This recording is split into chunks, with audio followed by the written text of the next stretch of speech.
What's up guys, welcome to Tensor Tech YouTube channel. So we have talked about the new design in which screen bends at the side for almost 90%. Samsung was working on that project and they have cancelled it for some reason. Huawei Mate 30 will have a similar like display and even Vivo will launch phone like this in the future. While this company is working hard to launch this type of phone, Oppo from nowhere came in and showcased a prototype for which they are calling a waterfall screen phone that has a display which stretches around the screen. Samsung has made the curved display popular and Oppo and some other Chinese companies take it to the next level. The question arises in mind, did we need such kind of devices? And many users on Twitter saying this question. So the answer of this question is simple, that aesthetic are important. A lot of people looks how the phone look like and based on their phone aesthetic they decide whether they want to purchase this phone or not. Phone companies know this and understand this as looks are probably their most selling point, and that is why we see companies are in a race to reduce bezels as much as possible because bezel-less phones look good, and in order to keep advanced in this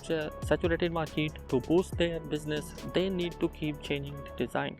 That being said, a bezel-less design look awesome around edges, but there is a problem with it. You guys may be thinking about the accidental touches around the corner of the device. This issue can be solved by software update to make the edges non-functional, just how Samsung has done with their flagship. Anyhow, Oppo released a video shows there are no button on the side and we have a power and a lock screen button on the top, and we may expect that the volume rocker is available on the top as well. As we also don't see front facing camera, then there are two possibilities that the front facing camera may be an under display front facing camera, or maybe we can see a motorized front facing camera. As we know that Oppo has an in-display camera which they have shown alongside with the Xiaomi, so their in-display camera image quality are not great. But anyhow, this technology advancement is great for mobile phone design. We also see what happen in next year. Thanks for watching this video. If you like this video, consider subscribing and peace out.